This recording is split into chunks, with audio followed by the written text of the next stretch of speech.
ನಮಸ್ಕಾರ ಪ್ರೀತಿಯ ವೀಕ್ಷಕರೆಲ್ಲರಿಗೂ ಮತ್ತೊಮ್ಮೆ ಮನೆ ಗೃಹಿಣಿ ಚಾನಲ್ಗೆ ಆತ್ಮೀಯವಾದಂಥ ಸ್ವಾಗತ. ಇವತ್ತಿನ ದಿವಸ ಹುರಿದ ಹೆಸರುಬೇಳೆಯಿಂದ ಸಿಂಪಲ್ ಆಗಿ ರುಚಿಕರವಾಗಿ ಅತಿ ಕಡಿಮೆ ಸಮಯದಲ್ಲಿ ಯಾವ ಥರ ಸಾಂಬಾರು ಮಾಡೋದು ಅಂತ ನೋಡೋಣ ಬನ್ನಿ. ಮೊದಲಿಗೆ ನಾನಿಲ್ಲಿ ಒಂದು ಕುಕ್ಕರ್ಗೆ ಒಂದು ಚಿಕ್ಕ ಲೋಟದಲ್ಲಿ 1 ಲೋಟ ಆಗುವಷ್ಟು ಹೆಸರುಬೇಳೆನ ಹಾಕ್ಕೊಳ್ತಾ ಇದ್ದೀನಿ. ಗ್ಯಾಸ್ ಸ್ಟವ್ನ ಆನ್ ಮಾಡಿಕೊಂಡು ಹೆಸರುಬೇಳೆನ ನಾನಿಲ್ಲಿ ಚೆನ್ನಾಗಿ ಹುರ್ಕೊಳ್ತಾ ಇದ್ದೀನಿ. ಹೆಸರುಬೇಳೆ ಪೂರ್ತಿ ಲೈಟಾಗಿ ಒಂದು ಸ್ವಲ್ಪ ಹೊಂಬಣ್ಣ ಬರಬೇಕು. ಹುರಿತಾ ಇರಬೇಕಾದ್ರೆ ಹೆಸರುಬೇಳೆ ಘಮ ಬರುತ್ತೆ. ಆ ಘಮ ಬಂದರೆ ಹೆಸರುಬೇಳೆ ಚೆನ್ನಾಗಿ ಹುರ್ಕೊಂಡು ಆಗಿದೆ ಅಂತ ಅರ್ಥ. ಈ ಥರ ಹುರ್ಕೊಂಡು ನೀವು ಒಂದ್ಸತಿ ಸಾಂಬಾರನ್ನ ಟ್ರೈ ಮಾಡಿ, ಸಖತ್ತಾಗಿರುತ್ತೆ ಸಾಂಬಾರು ಟೇಸ್ಟು. ನೀವು ಒಂದ್ಸತಿ ಟ್ರೈ ಮಾಡಿದ್ರೆ ಪುನಃ ಇದೇ ಥರ ನೀವು ಸಾಂಬಾರನ್ನ ಮಾಡ್ತೀರಾ. ಗ್ಯಾಸ್ ಫ್ಲೇಮನ್ನು ಮೀಡಿಯಮಲ್ಲಿ ಇಟ್ಕೊಂಡು 1-2 ನಿಮಿಷಗಳವರೆಗೆ ಕೈ ಬಿಡದೆ ಚೆನ್ನಾಗಿ ನಾನಿಲ್ಲಿ ಹೆಸರುಬೇಳೆನ ಹುರ್ಕೊಂಡಾಗಿದೆ. ನೋಡ್ತಾ ಇರ್ಬೋದು ನೀವು, ಹೆಸರುಬೇಳೆ ಸ್ವಲ್ಪ ಲೈಟಾಗಿ ಹೊಂಬಣ್ಣಕ್ಕೆ ತಿರುಗಿದೆ. ಇಷ್ಟಾದರೆ ಸಾಕು. ಗ್ಯಾಸ್ ಸ್ಟವ್ನ ಆಫ್ ಮಾಡಿಕೊಂಡು ಬೇಳೆನ 1-2 ಸತಿ ಚೆನ್ನಾಗಿ ತೊಳೆದ್ಬಿಟ್ರೆ ಪುನಃ ಬೇಳೆ ಬೇಯಿಸ್ಕೊಳ್ಳೋಷ್ಟು ನೀರನ್ನು ಹಾಕಿಬಿಟ್ಟು ಒಂದು ಸ್ವಲ್ಪ ಅರಿಶಿನ ಹಾಕ್ಕೊಂಡು ಕಟ್ ಮಾಡಿ ಇಟ್ಕೊಂಡಿರುವಂತಹ 2 ಚಿಕ್ಕ ಟೊಮೆಟೊನ ನಾನಿಲ್ಲಿ ಹಾಕ್ಕೊಳ್ತಾ ಇದ್ದೀನಿ. ಹಾಗೆಯೇ ಸ್ವಲ್ಪ ಅಡುಗೆ ಎಣ್ಣೆನ ಹಾಕ್ಕೊಂಡು ಕುಕ್ಕರ್ ಲಿಡ್ಡನ್ನು ಮುಚ್ಚಿಬಿಟ್ಟು ಒಂದು 3 ವಿಜಲ್ ಬರೋವರೆಗೂ ನಾನಿಲ್ಲಿ ಬೇಳೆನ ಬೇಯಿಸ್ಕೊಳ್ತಾ ಇದ್ದೀನಿ. ಮೀಡಿಯಮ್ ಉರಿಯಲ್ಲಿ 3 ವಿಜಲ್ ಬರೋ ತನಕ ಬೇಳೆನ ಬೇಯಿಸ್ಕೊಳ್ತಾ ಇದ್ದೀನಿ.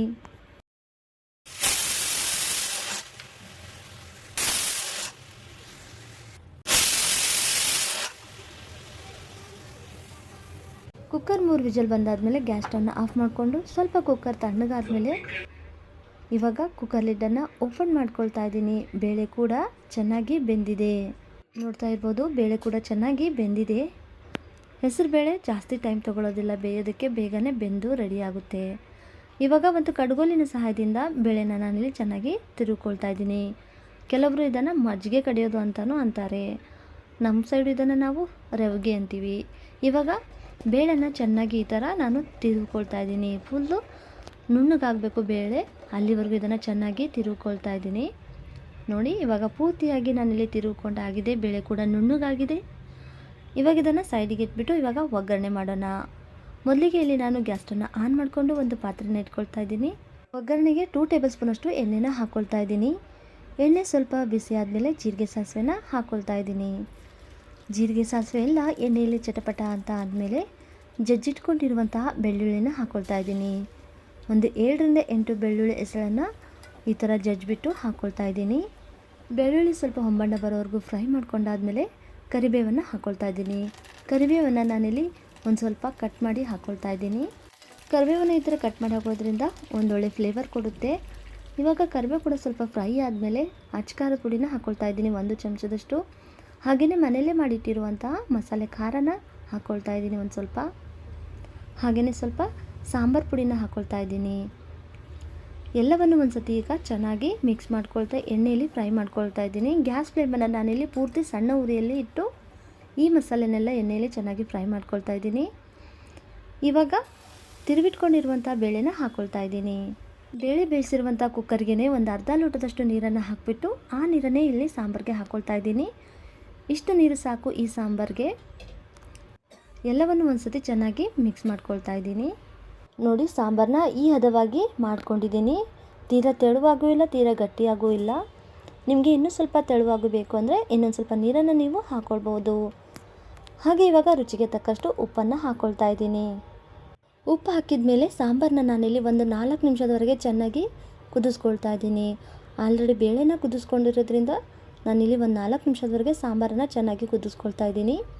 ಗ್ಯಾಸ್ ಫ್ಲೇಮನ್ನು ಮೀಡಿಯಮಲ್ಲಿ ಇಟ್ಬಿಟ್ಟು ಸಾಂಬಾರನ್ನ ಒಂದು 4 ನಿಮಿಷದವರೆಗೆ ಚೆನ್ನಾಗಿ ಕುದಿಸ್ಕೊಳ್ತಾ ಇದ್ದೀನಿ. ಸಾಂಬಾರು ಒಂದು ಅರ್ಧ ಕುದ್ದಿದೆ ಅಂದಮೇಲೆ ಒಂದು ಸ್ವಲ್ಪ ಕಟ್ ಮಾಡಿ ಇಟ್ಕೊಂಡಿರುವಂಥ ಕೊತ್ತಂಬರಿ ಸೊಪ್ಪನ್ನು ಹಾಕ್ಕೊಳ್ತಾ ಇದ್ದೀನಿ. ಈ ಸಾಂಬಾರನ್ನು ನೀವು ಇಡ್ಲಿ, ದೋಸೆ ಹಾಗೂ ಅನ್ನದ ಜೊತೆ ಊಟ ಮಾಡ್ಬೋದು. ಹಾಗೆ ಈ ಸಾಂಬಾರನ್ನ ಒಂದೊಳ್ಳೆ ಸಖತ್ ಕಾಂಬಿನೇಷನ್ ಆಗಿ ನೀವು ಜೀರಾ ಅನ್ನೋದೊಂದಿಗೆ ಏನಾದರೂ ಈ ಸಾಂಬಾರನ್ನ ಊಟ ಮಾಡಿದರೆ ಖಂಡಿತ ರುಚಿ ಮಾತ್ರ ಸೂಪರ್ ಆಗಿರುತ್ತೆ. ಒಂದು ಸತಿ ನೀವು ಜೀರಾ ಅನ್ನನ ಮಾಡಿದರೆ ಈ ಥರ ಸಾಂಬಾರನ್ನ ಮಾಡ್ಕೊಂಡು ನೋಡಿ, ಸಖತ್ತಾಗಿರುತ್ತೆ. ಮಾಮೂಲಾಗಿ ಹೆಸರುಬೇಳೆ ಸಾಂಬಾರನ್ನ ನೀವು ಮಾಡಿರ್ಬೋದು, ಆದರೆ ಒಂದು ಸತಿ ಈ ಥರ ಹುರಿದು ಹೆಸರುಬೇಳೆ ಸಾಂಬಾರನ್ನ ಮಾಡಿ ನೋಡಿ. ಬರೀ ಸಾಂಬಾರನ್ನೇ ಊಟ ಮಾಡೋಣ ಅನ್ನೋಷ್ಟು ರುಚಿಯಾಗಿರುತ್ತೆ. ಸಾಂಬಾರು ಕುದೀತಾ ಇರಬೇಕಾದ್ರೇ ಅದರ ಪರಿಮಳ ತುಂಬ ಚೆನ್ನಾಗಿ ಬರುತ್ತೆ. ಈ ಸಾಂಬಾರು ಮಾಡಲು ಹೆಚ್ಚು ಸಾಮಗ್ರಿ ಬೇಕಾಗಿಲ್ಲ, ಹೆಚ್ಚು ಸಮಯ ಕೂಡ ಬೇಕಾಗಿಲ್ಲ. ಸುಲಭವಾಗಿ 5-10 ನಿಮಿಷದಲ್ಲಿ ಈ ಸಾಂಬಾರನ್ನ ನೀವು ಮಾಡಿಕೊಂಡು ಸವಿಬಹುದು. 4-5 ನಿಮಿಷದವರೆಗೆ ಸಾಂಬಾರನ್ನ ನಾನಿಲ್ಲಿ ಚೆನ್ನಾಗಿ ಮೀಡಿಯಮ್ ಉರಿಯಲ್ಲಿ ಕುದಿಸ್ಕೊಂಡಾಗಿದೆ. ಸಾಂಬಾರು ಕೂಡ ಇವಾಗ ತಯಾರಾಗಿದೆ. ಗ್ಯಾಸ್ ಸ್ಟವ್ನ ಆಫ್ ಮಾಡಿಕೊಂಡು ಇನ್ನೊಂದು ಸ್ವಲ್ಪ ಕೊತ್ತಂಬರಿ ಸೊಪ್ಪನ್ನು ನಾನಿಲ್ಲಿ ಮೇಲ್ಗಡೆ ಹಾಕ್ಕೊಳ್ತಾ ಇದ್ದೀನಿ. ಹುರಿದ ಹೆಸರುಬೇಳೆ ಸಾಂಬಾರ್ ತಯಾರಾಗಿ ರೆಡಿಯಾಗಿದೆ. ಅದ್ಭುತವಾದ ರುಚಿ, ಸರಳವಾದ ವಿಧಾನ. ಒಮ್ಮೆ ನೀವು ಕೂಡ ಟ್ರೈ ಮಾಡಿ ನೋಡಿ, ಖಂಡಿತ ಇಷ್ಟ ಆಗುತ್ತೆ. ಜೀರಾ ರೈಸ್ಗೆ ಕಾಂಬಿನೇಷನ್ ಆಗಿ ಈ ಸಾಂಬಾರನ್ನ ಸರ್ವ್ ಮಾಡಿದ್ದೀನಿ. ಇವತ್ತಿನ ಈ ರೆಸಿಪಿ ವಿಡಿಯೋ ಇಷ್ಟ ಆದರೆ ತಪ್ಪದೆ ಲೈಕ್ ಮಾಡಿ, ಶೇರ್ ಮಾಡಿ. ಹಾಗೆಯೇ ನಿಮ್ಮ ಅನಿಸಿಕೆ ಅಭಿಪ್ರಾಯಗಳನ್ನು ಕಮೆಂಟ್ ಮೂಲಕ ತಿಳಿಸ್ತಾ ತಪ್ಪದೆ ಮನೆ ಗೃಹಿಣಿ ಚಾನಲ್ನು ಕೂಡ ಸಬ್ಸ್ಕ್ರೈಬ್ ಮಾಡ್ಕೊಳ್ಳಿ ಅಂತ ಈ ಮೂಲಕ ಮನವಿ ಮಾಡ್ತಾ, ಸಮಯ ಕೊಟ್ಟು ಈ ರೆಸಿಪಿ ವಿಡಿಯೋ ನೋಡಿದಂಥ ವೀಕ್ಷಕರೆಲ್ಲರಿಗೂ ಧನ್ಯವಾದಗಳು. ಮತ್ತೆ ಸಿಗೋಣ ಮತ್ತೊಂದು ಹೊಸ ರೆಸಿಪಿಯೊಂದಿಗೆ. ಅಲ್ಲಿವರೆಗೂ ಎಲ್ಲರಿಗೂ ನಮಸ್ಕಾರಗಳು.